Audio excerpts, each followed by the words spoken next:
সুপ্রিয় দর্শক শ্রোতা, WHR টিভি থেকে আপনাদেরকে স্বাগত জানাচ্ছি। আমি শেখ ওয়াহিদুজ্জামান আল ওয়াহিদ।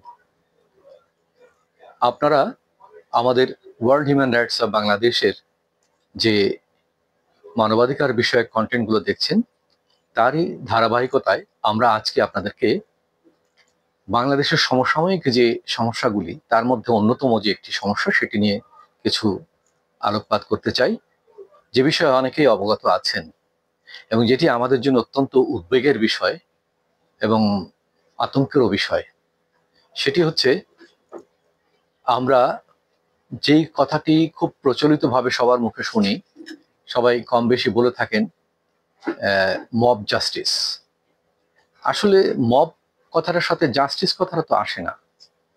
মব একটি অন্যায়, তার সাথে জাস্টিস তো আসে না। এটা হতে পারে মব ভায়োলেন্স, হতে পারে ক্রাইম, যেহেতু এটা অন্যায় এবং সেটি ভয়ঙ্কর একটা অন্যায়। বহু লোকে মিলে যে অন্যায়টি করে থাকেন সেটিকে বলা হয় মব। তো সমাজের এই যে মব, এই মব ভায়োলেন্সটার সৃষ্টি হওয়ার যে কারণটা কি, সেটি আগে আমাদেরকে জানতে হবে। একটি রাষ্ট্রের যে ব্যবস্থাগুলো থাকে, মৌলিক ব্যবস্থা, তার মধ্যে নাগরিকদের নিরাপত্তার জন্য যে প্রশাসন থাকে, বিচার ব্যবস্থা থাকে, সামাজিক যে অনেক বিধিবিধান, বিচার এবং আচারের ব্যবস্থা থাকে, এইগুলি যখন অকার্যকর হয়ে যায়, এগুলি যখন এর প্রতি মানুষ আস্থা হারায়, তখন কিন্তু মানুষ এই রাস্তাটি বেছে নেয়। আমরা দেখেছি যে এই মব জাস্টিসের ফলে আমাদের দেশে বহু ধরনের কি বলা যায়, অমানবিক ঘটনা ঘটে গেছে।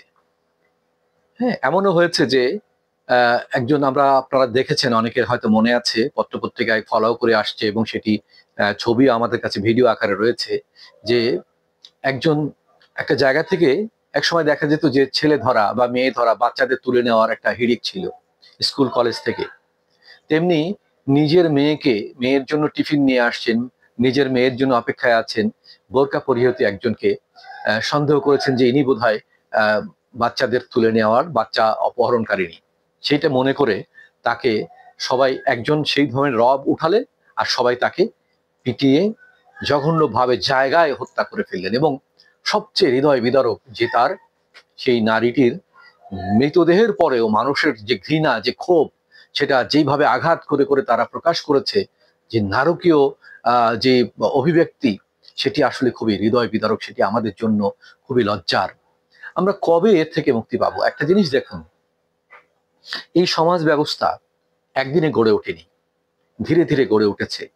মানুষ যখন তার নিরাপত্তার অভাব বোধ করেছে, তখন মানুষ আস্তে আস্তে সংঘবদ্ধ হয়েছে, দলবদ্ধ হয়েছে, কৌমভুক্ত হয়েছে, গোত্রভুক্ত হয়েছে, তারপরে সমাজ ব্যবস্থা গড়ে উঠেছে। সমাজপতিরা ছিল, পঞ্চায়েত প্রথা ছিল, তারপরে আস্তে আস্তে না আধুনিকায়নের ফলে আজকে আমরা সমাজে দেখছি যে সেখানে চেয়ারম্যান আছেন, মেম্বার আছেন, কাউন্সিলর আছেন।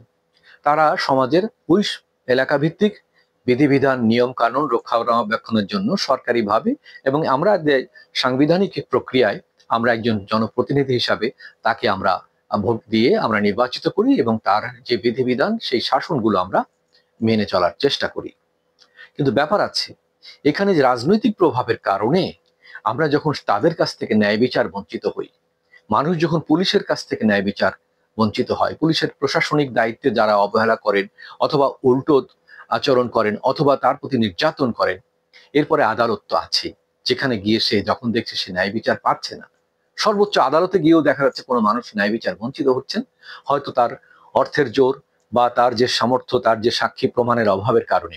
অনেক ঘটনা পৃথিবীতে ঘটে, যে ঘটনার অনেক সাক্ষী প্রমাণ থাকে না, সাক্ষী প্রমাণ পাওয়া যায় না, জোগাড় করা যায় না, খুব কষ্ট হয়ে যায়। এমনকি পুলিশের পক্ষেও সেটি জোগাড় করতে গিয়েও পুলিশ অনেক হিমশিম খায়। অনেকে ইচ্ছাকৃতভাবে একটি ঘটনা ঘুরিয়ে দেয়। পুলিশ রিপোর্টে প্রথমে একটা মামলাকে অনেক বড় একটা গুরুতর অপরাধকে হালকা করে দেওয়া হয় অনেক ক্ষেত্রে টাকা খেয়ে।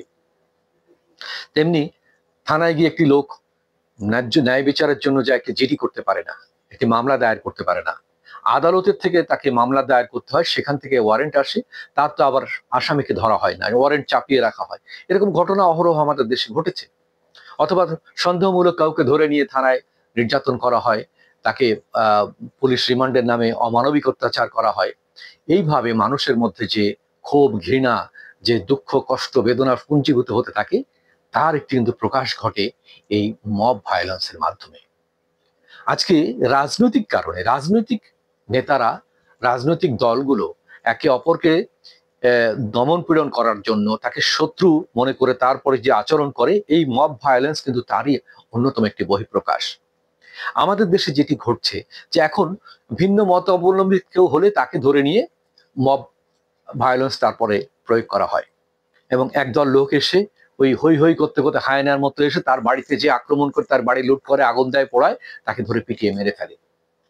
এটা বর্বর যুগে ছিল, এটা মধ্যযুগে ছিল। অথচ সেই আমরা এত সাধনা করলাম, এত কিছু করলাম, এত অর্জন করলাম, সংগ্রাম করলাম, এত লেখাপড়া শিখলাম, জ্ঞান বিজ্ঞানের আমরা এত উন্নতি সাধন করলাম, আমরা কি সেই মধ্যযুগে ফিরে যাওয়ার জন্য, সেই প্রাচীন যুগে ফিরে যাওয়ার জন্য, সেই ভয়ঙ্কর আরণ্যিক যে জীবন ছিল সেই জীবনে আমরা ফিরে যেতে চাচ্ছি? যদি তা না হয় তাহলে কেন এই মব ভায়োলেন্স? আপনারা দেখুন, মানুষ যখন এই সব জায়গা থেকে, এই ইনস্টিটিউশন থেকে যখন তার প্রাপ্য অধিকার, ন্যায় বিচার সে পায় না, আস্থা হারিয়ে ফেলে, তখন মানুষ সেই জায়গাটি আইন নিজের হাতে তুলে নেয়। আইনের প্রতি মানুষ শ্রদ্ধাশীল হওয়ার জন্য আইন প্রণয়ন করে, সাংবিধানিকভাবে আইনের বিধিমালা এত মোটা মোটা বই দিয়ে সাজানো থাকে, ব্যারিস্টারদের সেই চেম্বারগুলো, উকিলদের চেম্বারগুলো, তারা সেই আইনের প্রয়োগ করবেন। তারা আইন জেনে যদি আইনের অপপ্রয়োগ করেন, বা আইন জেনে যদি সেটিকে অর্থের বা স্বার্থের বিনিময়ে সেটিকে অপপ্রয়োগ করেন, সেটিকে ঘুরিয়ে দেন, তখন মানুষ তো সেই আইনের প্রতি আস্থা রাখবে না, বিচারকের প্রতি আস্থা রাখবে না, বিচার ব্যবস্থার প্রতি আস্থা রাখবে না। যার ফলে কিন্তু এই ঘটনাটি ঘটছে। আর এই রাজনৈতিক কারণে আমাদের দেশের প্রেক্ষাপটে কি হচ্ছে? রাজনৈতিক প্রতিপক্ষকে দমন পীড়নের জন্য মিথ্যা মামলা দিয়ে, হামলা করে, বছরের পর বছর তার আত্মীয় স্বজন থেকে, প্রিয়জন থেকে তাকে বিচ্ছিন্ন করে রাখা, বা তার প্রতি জুলুম করা, তাকে জেলে পুরে রাখা, তাকে নির্যাতন করা, এমনকি হত্যা করা, এই ঘটনাগুলো আমাদের দেশে অহরহ ঘটছে। অতীতেও ঘটেছে, এখনো ঘটছে।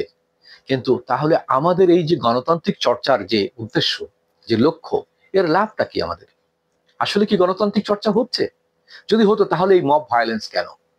কেন রাস্তায় মানুষকে পিটিয়ে মেরে ফেলা হচ্ছে?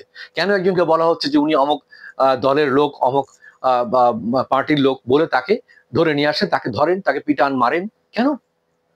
আপনার যে মতামত প্রকাশ করার যে স্বাধীনতা আছে সাংবিধানিকভাবে, জাতিসংঘে ঘোষিতভাবে, আমারও তো সেই মতামত প্রকাশের স্বাধীনতা আছে। আমি ভিন্ন মতাবলম্বী বলে আপনি আমাকে মেরে ফেলবেন? আমাকে গলা টিপে ধরবেন? আপনি আপনি ভিন্ন মত পোষণ করে বলে আরেকজন আপনাকে মেরে ফেলবে, আর আমি তাকিয়ে দেখব? এই যে কাজটি, এটি আমাদের দেশে, একটা দেশে যখন ঘটে, তখন সেই দেশের সভ্যতা, সেই দেশের সমাজ ব্যবস্থা, রাষ্ট্র ব্যবস্থা ভেঙে যায়, এবং সেই জাতিটা ধ্বংসের দিকে ধাবিত হয়। এটা কোনোভাবেই কাম্য নয়। আমরা আশা করি এই বিষয়গুলো নিয়ে আপনারা ভাববেন। পরবর্তী কন্টেন্টে আপনাদেরকে আমরা বলবো যে মব ভায়োলেন্স প্রতিরোধের জন্য আমাদের কি কি করণীয়, আমাদের এর উৎস কি, এর কারণগুলো কি, এবং এটার থেকে আমরা পরিত্রাণের রাস্তাটা কি। আমাদের সাথে থাকেন।